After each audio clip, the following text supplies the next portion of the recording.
और इसके बाद आप कहाँ जा रहे हैं? हर मंगलवार को आप कहाँ पाठ करते हो? हनुमान चालीसा करते हैं। कहाँ करते हो?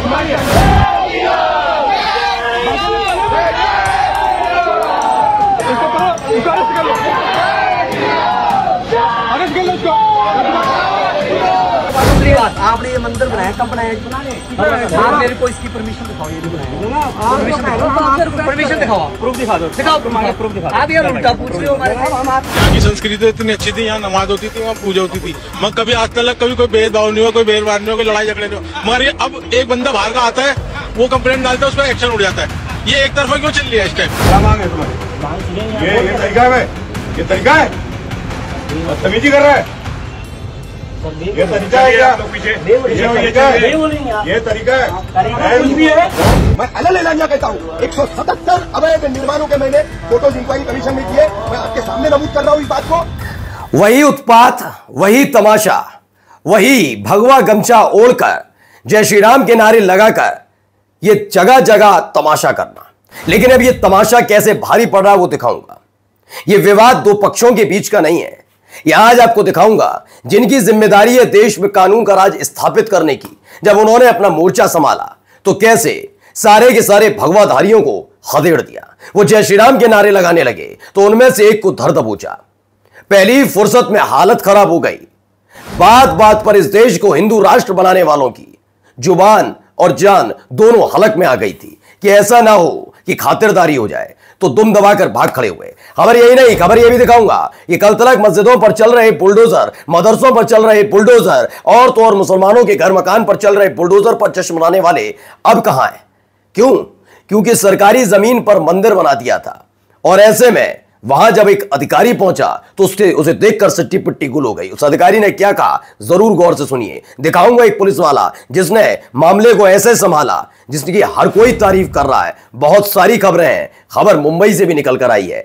फिर से शुरू हो गया तोड़ने फोड़ने का काम। नमस्कार, मैं हूं प्रज्वल गौतम और आप देख रहे हैं the live TV. The live TV, सच सबसे आगे। सबसे पहले ये वीडियो जरा गौर से सुनिए और देखिएगा। और इसके बाद आप कहाँ जा रहे हैं? हर मंगलवार को आप कहाँ पाठ करते हो? हनुमान चालीसा करते हैं। कहाँ करते हो? डॉक्टर गोविंद भाई चौगड़िया का नेतृत्व कहाँ करते हो? कहाँ नहीं करते? हर मंगलवार करते हो? हर जगह हर मंगलवार आप कहाँ जाते हो? आप आराम से बोल रहे हो। आप ड्रामा कर रहे हैं। आप पूजा कर रहे हैं। हमारी पूजा करते हैं। हम भी पूजा करते हैं।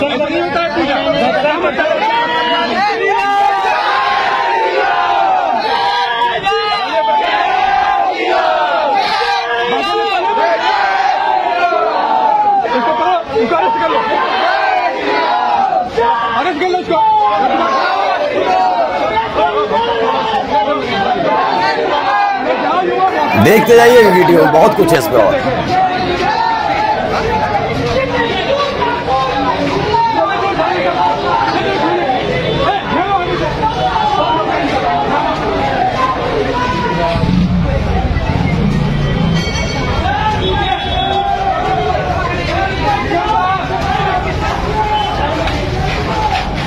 तो हुआ ये कि वही जो तमाशा हर जगह है कि सड़क पर ही हनुमान चालीसा है, कभी ये कभी वो, तो वही हर मंगलवार को हम तो करते हैं। उन्होंने कहाँ कहाँ करते हो वो बता नहीं पाए। उसके बाद वही बदतमीजी का लेवल जो हर बार करते हैं। और उसके बाद जब कुछ दाल नहीं गलती तो क्या कहते हैं, जय श्री राम के नारे लगा। तो याद है एक खबर आई थी अभी हाल ही में, अम्बेडकर साहब के लिए उल जलूल बातें बोलने वाले एक वकील साहब, उनका जन्मदिन मनाया जा रहा था। नया नया तथाकथित सनातनियों को, जो कट्टर सनातनी, मैं भी सनातनी हूं, वो कट्टर सनातनी टाइप के जो बनते हैं अपने आप को, उनका ब्रांड एम्बेसडर बनाया था। एक वकील साहब है, उनका जन्मदिन मनाया जा रहा था। बिना परमिशन के टेंट लगाया था, ऐसा आरोप था। पुलिस वाले पहुंचते हैं, एक मुस्लिम महिला को देखने के बाद, महिला पुलिसकर्मी थी, उन्हें देखकर जानबूझकर माहौल बनाते हो, कहते हैं सनातन का अपमान है। जय श्री राम के नारे लगाते हैं तब तक बीच में महिला भी लगाने लगती है कि मैं भी जय श्री राम बोलूंगी। याद है ना? तो यही काम है।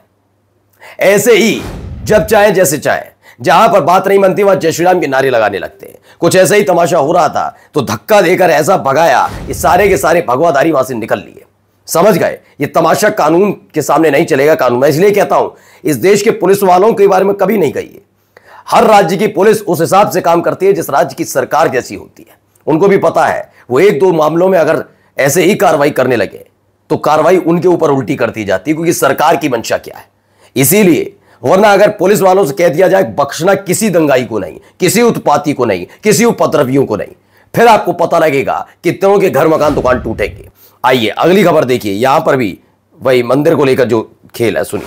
दूसरी बात, आपने ये मंदिर बनाया, कब बनाया? आप मेरे को इसकी परमिशन दिखाओ, ये जो बनाया परमिशन दिखाओ, प्रूफ दिखा दो, दिखाओ प्रूफ दिखाओ। आप ये उल्टा पूछ रहे हो हमारे से, हम आपकी नहीं, ये आपने जब आपने कोर्ट केस किया उसके बाद मंदिर कैसे बना लिया जी आपने? कोर्ट केस नहीं, क्या मतलब ये मंदिर आज कब बनाया? कब बनाया मंदिर? नारा 4-5 साल हुआ। केस कब का चल रहा है? 2006 का। उसके बाद कैसे बना लिया आपने? आपने तो कह दिया अगर सरकारी जमीन पर है तो मंदिर भी टूटेगा। एक जमीन को लेकर मसला चल रहा है 2006 का, और अभी 4-5 साल पहले वहां मंदिर बना दिया गया। जैसे मंदिर बन जाएगा तो उसके बाद इस पर हाथ नहीं लगाएंगे। हाथ इसलिए नहीं लगाएंगे, कह देंगे मंदिर है भाई, सनातन का अपमान, हमारे हिंदू देवी देवताओं का अपमान, ओहो ये वो तमाशा हर तरह का। लेकिन ये करना भारी पड़ रहा है। मैंने कहा ना बहुत आसान हो जाता था ना, बड़े मुस्कुराते थे। मैं ये नहीं कह रहा हूं कि बहुत खुशी होने वाली बात है, लेकिन हाँ इस पर एक सवाल उठना लाजमी है कि दूसरों के जख्म पर हंसने वाले, ठाके लगाने वालों की हालत खराब है। आइए अगली खबर जरा यहाँ देखिए, यहाँ क्या कहते हैं। यहाँ की संस्कृति इतनी अच्छी थी, यहाँ नमाज होती थी, वहाँ पूजा होती थी, मगर कभी आज तक कभी कोई भेदभाव नहीं हुआ, कोई बेरवार नहीं हुआ, कोई लड़ाई झगड़े नहीं हुआ। मगर ये अब एक बंदा बाहर का आता है, वो कंप्लेंट डालता है, उस पर एक्शन उठ जाता है। ये एक तरफा क्यों चल रही है इस टाइम? सुनिए, ये अगर अनलीगल है तो ये कौन सा लीगल है? दोनों ही अनलीगल है ना। मगर हमें कोई इतराज नहीं है भाई, हमारे कह रही है वो जो मंदिर है वो भी इलीगल है, इलीगल है, ठीक है। हमें कुछ नहीं इतराज है, वो अपनी पूजा करें, प्रार्थना करें, सब ईश्वर का नाम लेते हैं, चाहे हिंदू हो मुसलमान। तो यही है, मस्जिद के नाम कुछ आया था नोटिस, उसके फौरन बाद कहा गया कि अगर एक ही जमीन पर 2 धार्मिक स्थल बने हैं, एक तरफ मंदिर एक तरफ मस्जिद, तो सवाल ये उठता है कि मस्जिद ही क्यों, मंदिर क्यों नहीं? यही तो। और सब कुछ ठीक ठाक चल रहा होता है, ये कहना है कि और कोई नहीं करता, ये बाहर से कुछ लोग आते हैं, उस पर केस दर्ज करते हैं और उसके बाद तमाशा। अच्छा, संभल में क्या हुआ था? क्या संभल में स्थानीय लोगों ने कुछ किया? नहीं। जैन साहब जाते हैं, उनके अंदर की इच्छाएं जागती हैं, संभल की जामा मस्जिद के नीचे मंदिर होने का दावा होता है, कोर्ट पहुंचते हैं, कोर्ट में दूसरे पक्ष को सुने बिना जज साहब सर्वे का आदेश दे देते हैं। यही तो हुआ था। याद करिएगा क्या हुआ था नूह में, जब शोभा यात्रा निकल रही थी और उसके बाद उत्पात हुआ। वहीं के हिंदू लोगों ने भी बताया, मुसलमान तो मुसलमान, हिंदू लोगों ने भी बताया कि दरअसल उत्पात करने वाले यहां का कोई मुसलमान नहीं था, ना कोई हिंदू था। ये सारे के सारे बाहर से आते हैं और तमाशा करते हैं। ये तमाशे आप ज्यादातर देखिएगा, जहां जहां तमाशे हो रहे होते हैं वहां स्थानीय लोग का झुंड इकट्ठा किया जाता है, लेकिन भड़काने वाला कौन होता है? आगे देखिए यहां पर ये क्या कह रहे हैं, इनको भी सुनिए। क्या मांग है तुम्हारी? मांग सुनिए। ये तरीका है, ये तरीका है, बदतमीजी कर रहा है, ये तरीका है क्या? पीछे ये तरीका है, ये तरीका है, कुछ भी है। आप पीछे होइए, आप पीछे होइए, हम गेट पीछे होइए, अभी तक हम गेट नहीं घुसे। वीडियो बना, वीडियो बना।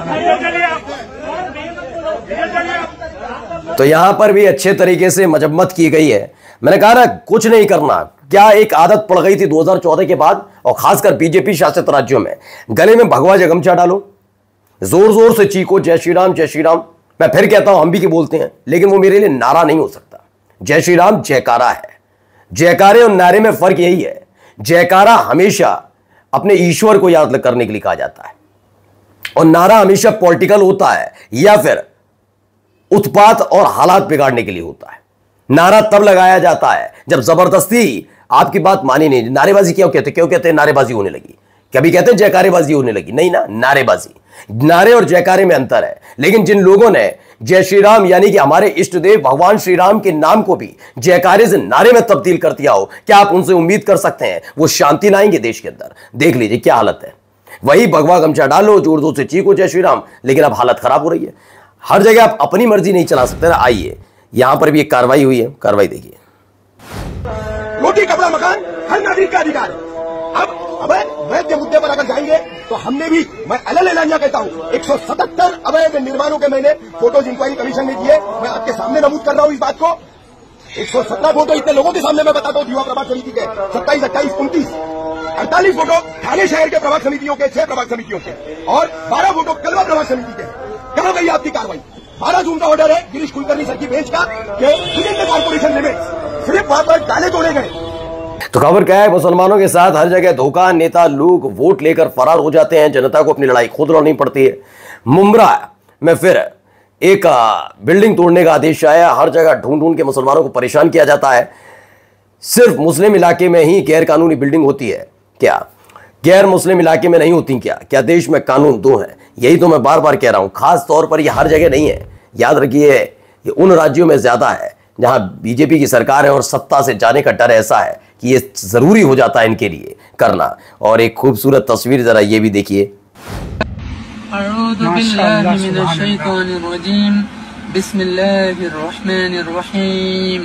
अलम तर कैफ फअल रब्बुक बिअस्हाबिल फील अलम यजअल कैदहुम फी तदलील अरसल अलैहिम तयरन नबाबिल तरमीहिम बिहिजारतिन मिन सिज्जील फजअलहुम कअस्फिन मअकूल।